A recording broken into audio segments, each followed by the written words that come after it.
जिंदा है वुकला जिंदा है। देखिए, राइट ऑफ फेयर ट्रायल तो अपरेंटली आपको नज़र आ रहा है कि उस ट्रायल के अंदर नहीं दिया गया, और जिस तरीके से उसकी गिरफ्तारी की गई है, देखिए right to access to the justice वो राइट है हर सिटीजन का। आपने right to access of justice ही नहीं दिया। अगर वो आ रहे थे, वो कोर्ट में पेश होना चाह रहे थे, तो आप उनको ये राइट तो देते ना कि वो कोर्ट तक उसको एक्सेस होती। ये तो उसका कॉन्स्टिट्यूशनल और फंडामेंटल राइट था। लेकिन जिस ड्रामाई अंदाज में उनको गिरफ्तार किया गया, उनके ऊपर तशद्दुद किया गया, मैं समझता हूँ कि सिविलाइज सोसाइटी के अंदर, और जहाँ पे आइन और कानून की बालादस्ती हो, जहाँ पे रूल ऑफ लॉ हो जिस मुल्क के अंदर, वहाँ पे ऐसा नहीं होता। तो इसका मतलब है कि इस मुल्क के अंदर ये तमाम चीज़ें प्रोवाइडेड नहीं है, इसलिए लोगों के साथ ये कुछ हो रहा है।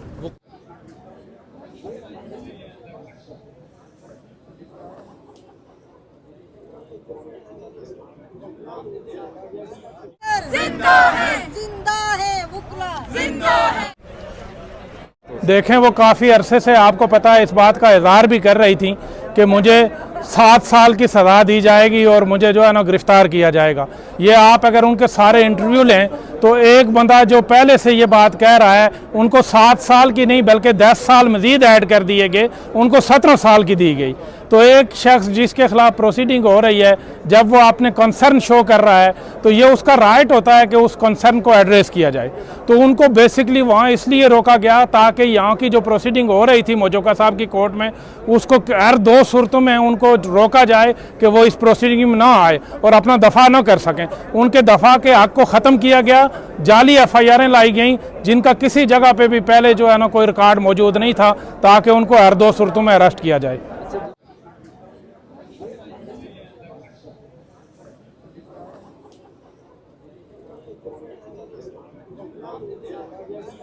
जिंदा है वुकला जिंदा है।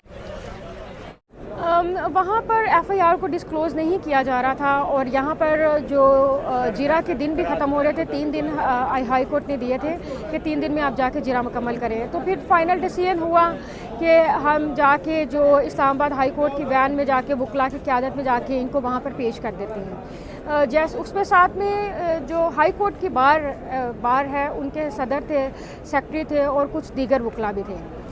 लेकिन जैसे ही वो वहाँ से परमिसेस से, हाई कोर्ट के परमिसेस से निकले, और साथ ही उनको गिरफ़्तार कर लिया गया। अब यहाँ पर सिर्फ एक क्वेश्चन सरेंडर करना कि नहीं, ईमान और हादी पहले ही सरेंडर कर रहे थे, लेकिन हमें FIR नहीं बताई जा रही थी। बट जिस तरीके से एक फ़ीमेल वुकला को अरेस्ट किया गया, उसे बहुत ही उसकी तजलील की गई। एक तो फ़ीमेल और एक साथ में वुकला, सिर्फ एक ये वुकला की तौहीन नहीं है, ये पूरे काले कोड की तौहीन है, एक फ़ीमेल की तौहीन है।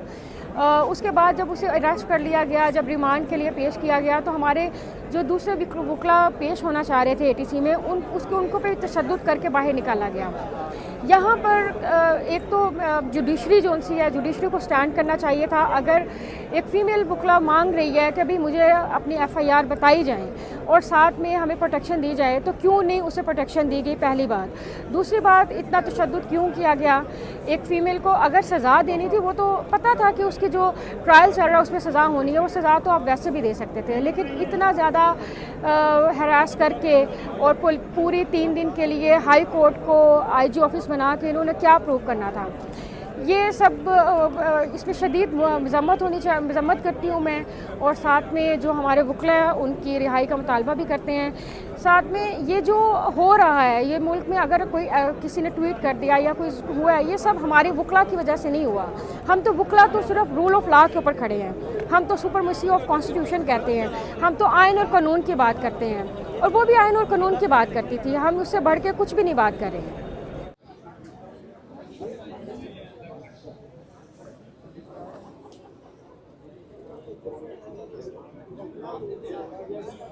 जिंदा है वुकला जिंदा है। ईमान मदारी तक कमोबेश 3 दिन और 2 रातें इस्लामाबाद हाई कोर्ट की प्रेमिसेस में उन्होंने गुजारी। उसके बाद जब जैसे सरफराज डोगर साहब ने 3 दिन लगातार उनकी अर्जेंट अपील ना लगाई, तो जुम्मे के दिन में खैर उन्होंने ट्राई किया कि कोशिश करें, लेकिन उसने डोगर साहब ने अपनी अदालत नहीं लगाई थी। तो उसके बाद हम लोग निकल गए और हमने G11 आना था, जहाँ पर हमारा ट्रायल हो रहा था, और हमने इस पर क्रॉस एग्जामिनेशन करनी थी। उस तक हमें एक्सेस नहीं दी गई और हमें अपारा चौक से ही अरेस्ट कर लिया गया। हालांकि हमारी तो अंडरस्टैंडिंग भी यही थी और हम चाहते भी यही थे कि वो हमें G11 कोर्ट से अरेस्ट कर लें। बात ये नहीं थी जो अरेस्ट का पता है वो तो हमें डे 1 से था कि हमने अरेस्ट होना है और गिरफ्तारी हमने देनी थी, इसलिए ईमान और हादी दोनों अपने बैग सब कुछ लेकर आए हुए थे। लेकिन जिस तरीके से उनको एक्सेस डिनाई किया गया डिस्ट्रिक्ट जुडिशल कॉम्प्लेक्स तक, वो बहुत हैरानकुन बात है। और उसके बाद जिस तरह हम वकील जब शाम को जब उनका रिमांड लेने के लिए आए तो जज साहब ने खुद रिमांड नहीं दिया। ये इस बात की दलील है कि वो अरेस्ट बनता नहीं था, उनको जुडिशल कर दिया। और उस तो पूरी कार्रवाई में वकला की कोई मौजूदगी नहीं थी, हमें किसी किस्म के कोई नोटिस नहीं हुए। हम जब अपनी मदद आपके तहत जुडिशल कॉम्प्लेक्स के अंदर दाखिल होने की कोशिश की तो हमें धक्के दे के बाहर निकाल दिया पुलिस ने और कहा कि मना किया गया है, किसी और को अंदर आने की इजाज़त नहीं है।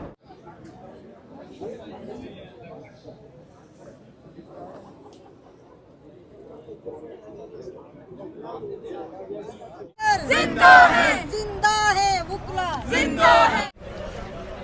देखिए बात यह है कि देखिए मैंने कल पहले कहा कि हर एक शहरी को हक़ है कि उसको प्रॉपर रसाई दी जाए। जिस अंदाज से उनके ख़िलाफ़ खुफी FIR रखी गई वो FIR का जिक्र नहीं किया गया। और देखिए जब आप किसी के ख़िलाफ़ कोई FIR दर्ज करते तो उसको बताएं कि ये आपने जुर्म किया है, you will have to face the consequences. उनको बताया नहीं गया, उनके ख़िलाफ़ छुपी हुई FIR निकाल दी गई, उनको गलत तरीके से इस अंदाज से गिरफ़्तार किया कि देखिए आप उनको कोर्ट तक रसाई का मौका दें। वो 4 महीने से 3 महीने से अदालतों में पेश हो रहे हैं, ट्रायल का सामना कर रहे हैं और ट्रायल का सामना करने के बाद भी आप उनको आप गिरफ़्तार नहीं कर रहे हैं, तो इस अंदाज से और इस मौके पर गिरफ़्तार करना बदनीति ज़ाहिर करता है। मैं समझता हूँ ये कोई कानून इस बात की कतई इजाज़त नहीं देता कि आप किसी को फेयर ट्रायल का मौका ना दें।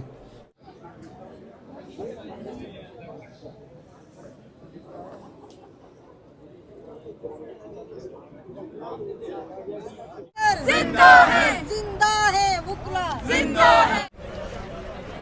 उनको गिरफ़्तार जिस तरीके से किया गया तशद्दुद करके, उसके बाद हम नहीं जानते कि उनको यहाँ पेश किया गया या नहीं किया गया, क्योंकि हमारे बहुत प्यारे जूनियर हैं, हंसला प्रोफेशनल वकील हैं, वो थे और साथ में एक और हमारे लॉयर हैं। वो जब कोर्ट में गए उनको धक्के मार के जो स्पेशल कोर्ट थे उनसे उनको बाहर निकाला गया, मीडिया पर्सनस को अंदर नहीं छोड़ा गया। मैं नहीं जानती हूँ, हम वकला नहीं जानते हैं कि उनको वाकई फ़िज़िकली वहाँ पे पेश किया गया भी या नहीं पेश किया गया। और फिर उसके बाद जिस तरह उनको सज़ा दी गई, उनको ऑनलाइन लिंक पे लिया गया जहाँ पे ईमान ये कह रही थी कि मैं भूखी हूँ, प्यासी हूँ, मैं बोल नहीं सकती हूँ, मैं मुश्किल में हूँ, आप मुझे फ़िज़िकल आने का मौका दें, कोर्ट में मैं प्रेजेंट हूँ और फिर बात करूँ। उनको यहाँ प्रेजेंट भी नहीं करवाया गया और उनको सज़ा सुनाई गई। ये बहुत काबिल मज़म्मत है। जमहूरी मुल्कों का ये हरगिज़ रवाज नहीं है कि आप बग़ैर सुने फेयर ट्रायल की आपने धज्जियाँ उड़ाई हैं और आपने उनको सज़ा दी।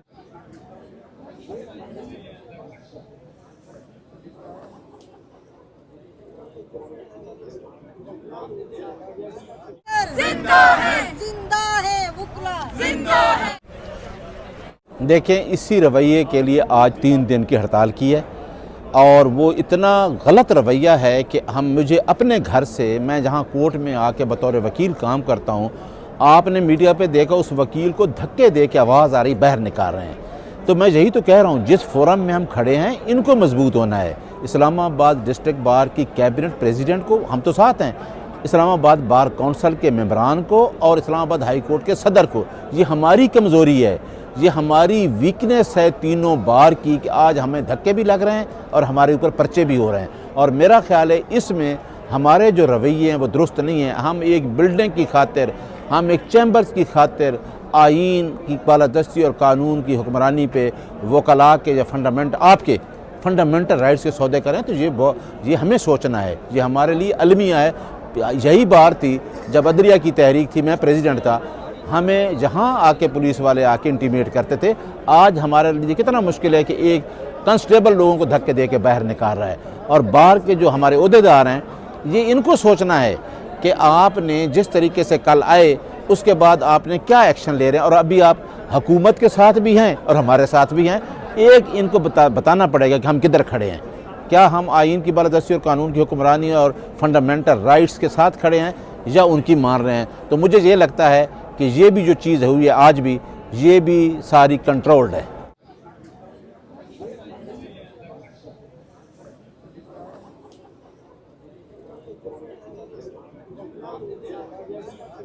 जिंदा है वुकला, जिंदा